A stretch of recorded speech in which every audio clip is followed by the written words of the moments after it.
Hello বন্ধুরা, সবাই কেমন আছো? আশা করি ভালো আছো। তো আজকে আমরা এই ভিডিওর মাধ্যমে শিখবো একদম একটা নতুন জিনিস, যে কিভাবে আমরা ফ্রিতে 3 মাসের জন্য ইন্টারনেট প্লাস কল পাবো। অনেকেই 3 মাসের রিচার্জ করানোর জন্য 300 টাকা 400 টাকা ব্যয় করে, কিন্তু আমরা যে ভিডিওটা পুরোটাই দেখলে তার শিখে যাবো কীভাবে ফ্রিতে নেট পাবো। এটা মাত্র বছরে একবারই কাজ করবে। তুমি এই টিপসটা 1 বছর অন্তর অন্তর করতে পারবে। একটা কোম্পানিতে একবারই হবে, বছরে একবার। তো এর জন্য আমাদেরকে করতে হবে কি, যে একটা এসএমএস টাইপ করতে হবে। সেটা হলো পোর্টিং এসএমএস। রাইট মেসেজে পোর্ট লিখতে হবে। পোর্ট লেখার পর আপনার আপনার যে নাম্বারটা পোর্ট করছেন সেই নাম্বারটা, এবং আপনি কোম্পানিকে যে নাম্বারে পাঠাবেন সেটা হলো 1900, এই নাম্বারে সেন্ড করতে হবে। আপনি যে সিমটা পোর্ট করবেন সেই সিম থেকে এই এসএমএসটা পাঠাতে হবে। এই এসএমএস পাঠালে কি হবে, এসএমএস পাঠালে আপনার একটা কোডিং কোড আসবে। তো আপনাকে অ্যাকচুয়ালি এটা পোর্ট করাতে হবে না, শুধু এটা কোম্পানিকে ভয় দেখানোর জন্য পোর্ট করা। আপনি যখনই পোর্টিং কোডটা বার করে নেবেন, কাস্টমার কেয়ার থেকে একটা ফোন আসবে, আপনাকে জিজ্ঞেস করবে যে আপনি কী কারণে পোর্টটা করবেন। তো আপনি সিম্পলি বলবেন যে আমার সার্ভিস বেটার হচ্ছে না, বা এই প্রবলেম, একটা আপনি প্রবলেম বলবেন।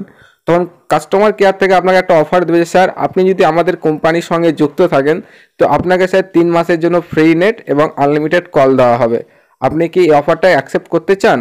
তো তখন তুমি এই অফারটা অ্যাকসেপ্ট করবে। অ্যাকসেপ্ট করলে কি তোমাদের পোর্টিং কোডটা ক্যান্সেল হয়ে যাবে, এবং তুমি ফ্রিতে মধ্যেখান থেকে 3 মাসের জন্য আনলিমিটেড কল এবং নেট পেয়ে যাবেন। তো আজকে ছিল ভিডিও, কিন্তু আমি তোমাকে আজকে লাইভ করে দেখাচ্ছি ভিডিওটা। তো দেখে নাও কীভাবে টাইপ করবে। তার জন্য প্রথমে যাবে এসএমএসে। এসএমএস পর আসার পর রাইট এসএমএস, যে নাম্বারে পাঠাবেন কাস্টমার কেয়ারে সে নাম্বার হচ্ছে 1900। তারপর টাইপ করতে হবে যেটা এসএমএস টেক্সটে টাইপ করো পোর্ট, সব বড় হাতে লিখবে কিন্তু, ঠিক আছে? PORT, পোর্ট স্পেস দেবে। আপনি যে নাম্বারটা পোর্ট করবেন সেই নাম্বারটা এখানে দেবে।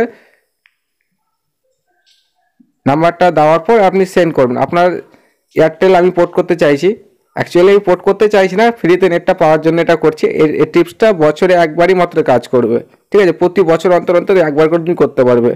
তো আমি এয়ারটেল, আমি যে সিমটা পোর্ট করব সেই সিম থেকে পাঠাতে হবে। পোর্টিং সেন্ড নাম্বারটা কিন্তু সব কোম্পানির ক্ষেত্রেই এক। পৃথিবীতে যতগুলো কোম্পানি আছে, পোর্ট নাম্বার বার করতে গেলে সেম পদ্ধতি। ঠিক আছে বন্ধুরা, আশা করি কারোর প্রবলেম হবে না যে আমার এয়ারটেল আলাদা, ভোডাফোনে আলাদা, আইডিয়াতে আলাদা, জিওতে আলাদা, সেটা নয়। সবার ক্ষেত্রে একই সিস্টেম। এই সিস্টেমে পোর্ট নাম্বার বেরোয়। তারপর আপনি সেন্ড করবেন। সেন্ড করার পর কিছুক্ষণ ওয়েট করবেন, একটা পোর্টিং নাম্বার আসবে। পোর্টিং নাম্বার আসার কিছুক্ষণ পরেই ঠিক কাস্টমার কেয়ার থেকে কল আসবে। কাস্টমার কেয়ার থেকে কল আসার পর আপনি কাস্টমার কেয়ারকে একটা রিজন জানাবেন যে আমার এই প্রবলেম হচ্ছে।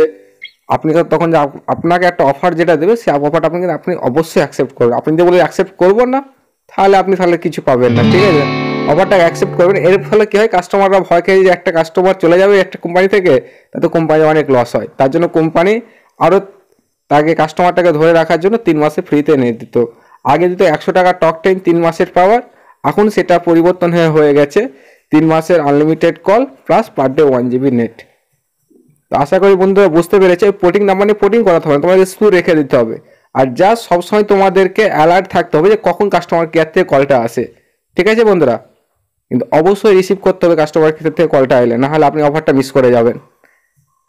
তো আজকের ভিডিও ছিল এই পর্যন্ত। তো বন্ধুরা, আশা করি আমার এই ভিডিওটা ভালো লেগেছে। যদি কারো না ভালো লেগে থাকে তবুও আমাকে কমেন্ট বক্সে কমেন্ট করে জানাবেন, এবং এই ভিডিওটা অবশ্যই আপনার বন্ধুদের লাইক কমেন্ট করবেন এবং শেয়ার করবেন। যদি ভালো লেগে থাকে আমার চ্যানেলটাকে সাবস্ক্রাইব করবেন, এবং পরবর্তী ভিডিও দেখার জন্য বেল আইকনটি ক্লিক করবেন, যাতে আমার ভিডিও আপনার কাছে সরাসরি সবার আগে যাতে পৌঁছে যায়। তো ওকে, বাই বন্ধুরা।